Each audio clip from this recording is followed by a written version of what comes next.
to give you 3 very specific things that you can do starting today to be able to purchase a home in 2024.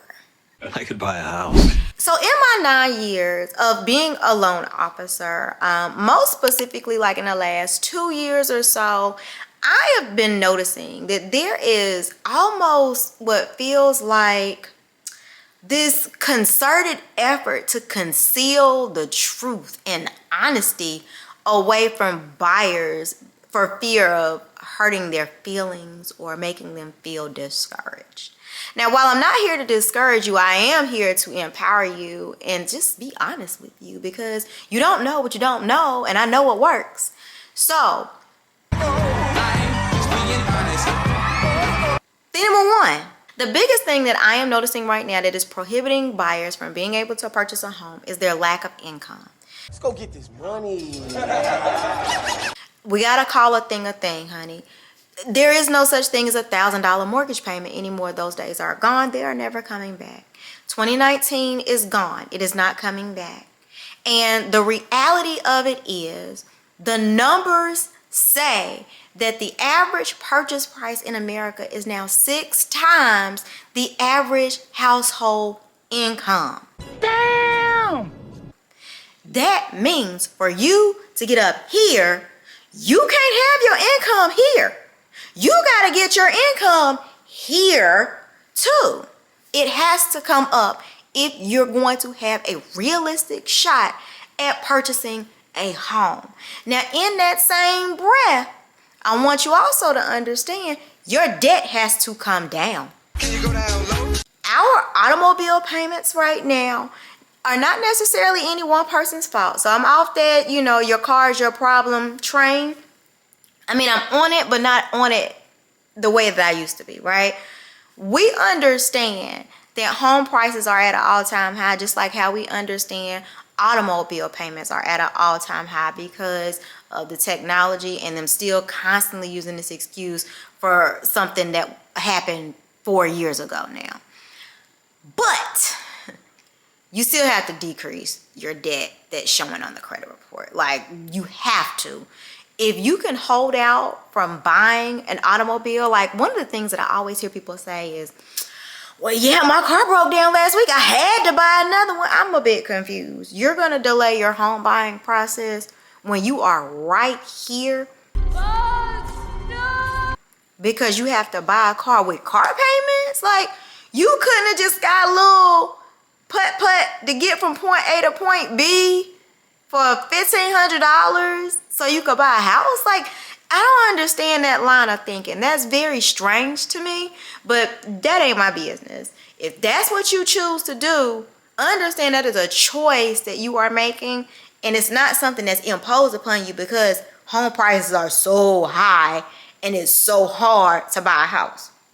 Individual choices come with positive consequences or they come with negative consequences. Your choice. Woody. The choice is completely yours. But the main takeaway is get your income up as high as you can, decrease your debt, and get it as low as you can.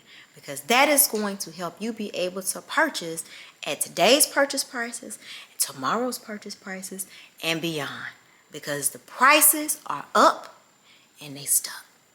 Thing number 2. I strongly recommend that you save $20,000. Are you talking to me? I said it. I know. I said it on TikTok and people were like, "Bish, what?" It was like, come again now? Who she talking to? I'm talking to you. If you want to purchase a home in 2024, you can't buy a house with no money.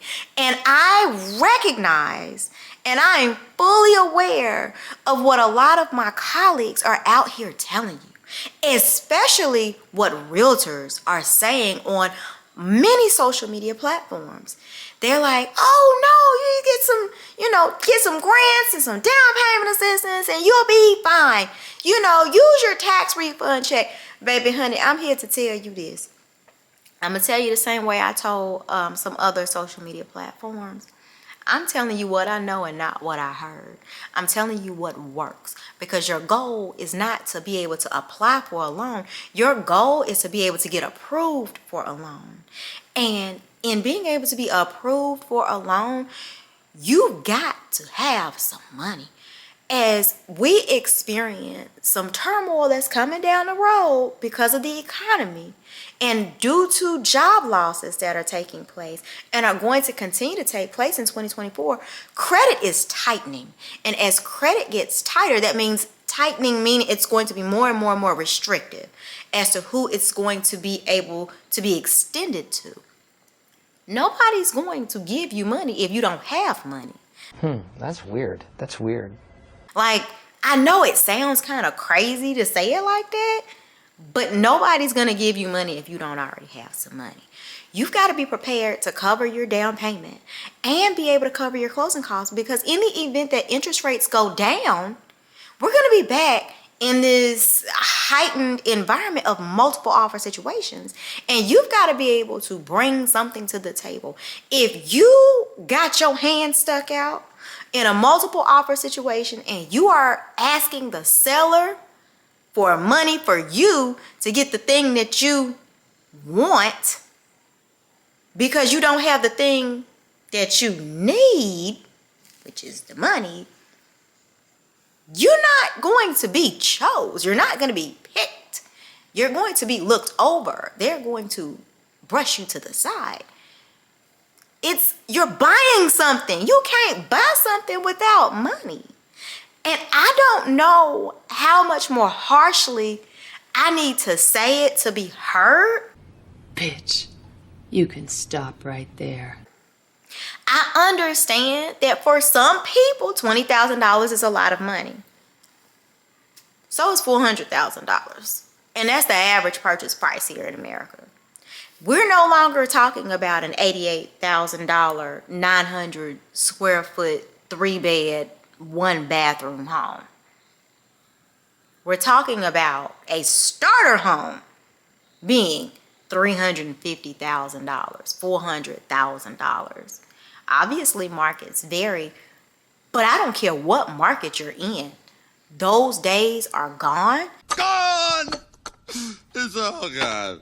And you've got to adjust your budget and your attitude more appropriately. You got to be more aggressive with your savings in the same manner that this market is being more aggressive with what it's demanding from buyers in terms of what the purchase prices are. So $20,000 is going to be really good for you to be able to cover your down payment. And in most cases, it should allow you to cover your closing costs as well. Now, of course, I'm not talking about somebody with like a $600,000 home or anything like that. But, you know, $350,000, $400,000, you should be good to go.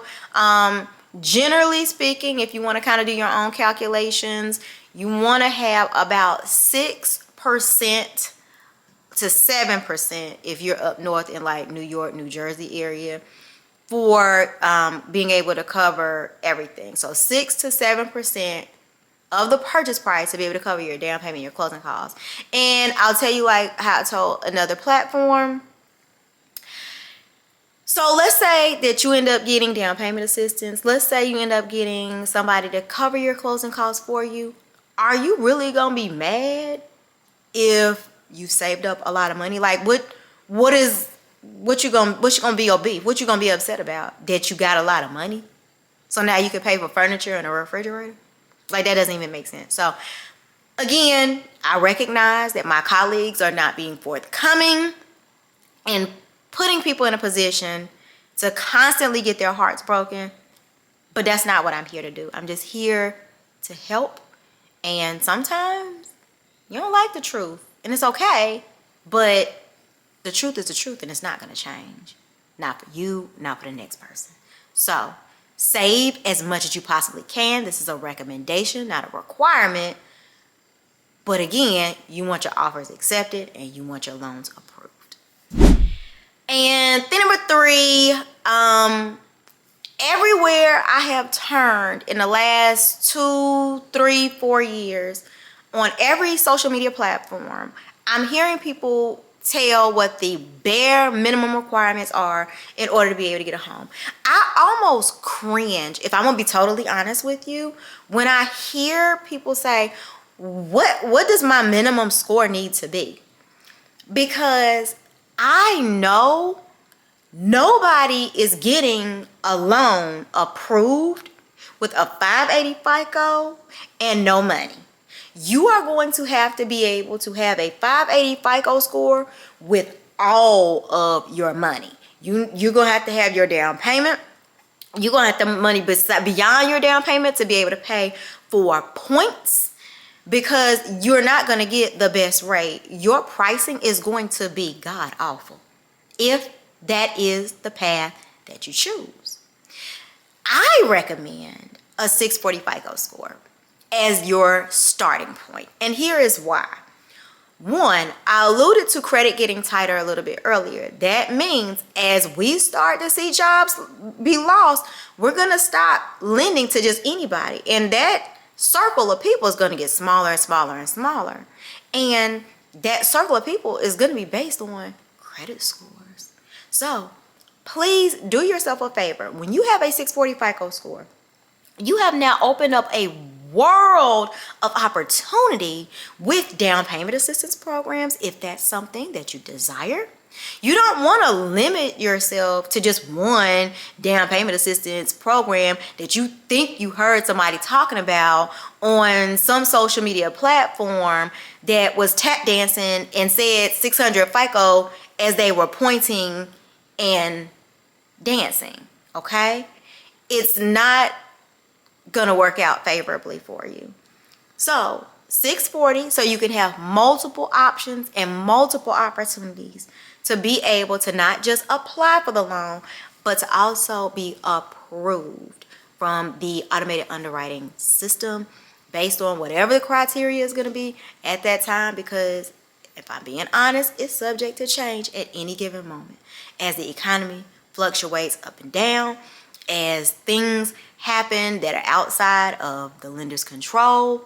If Fannie and Freddie start noticing things, they are going to start cutting it off. I am telling you, please, I'm begging you, give yourselves a chance to be approved, because I don't want you to experience the heartbreak that comes along with thinking that you check the boxes when, yeah, you check the boxes to apply, but you're not positioned in a way that's going to always get you approved. And I want everybody approved the first time. I don't want you to have to go back to the back of the line again, because again, it's frustrating, it's heartbreaking, it's discouraging. However, these are recommendations and not requirements. So if you have a 450 FICO score, I encourage you to apply for any loan that you want. Every lender in the nation will take your application, because we cannot deny people from applying for a loan. But please, please, please, just open yourself up to options and opportunities for all programs, all first-time home buyer products, so you can be able to get into your home that you deserve with your family.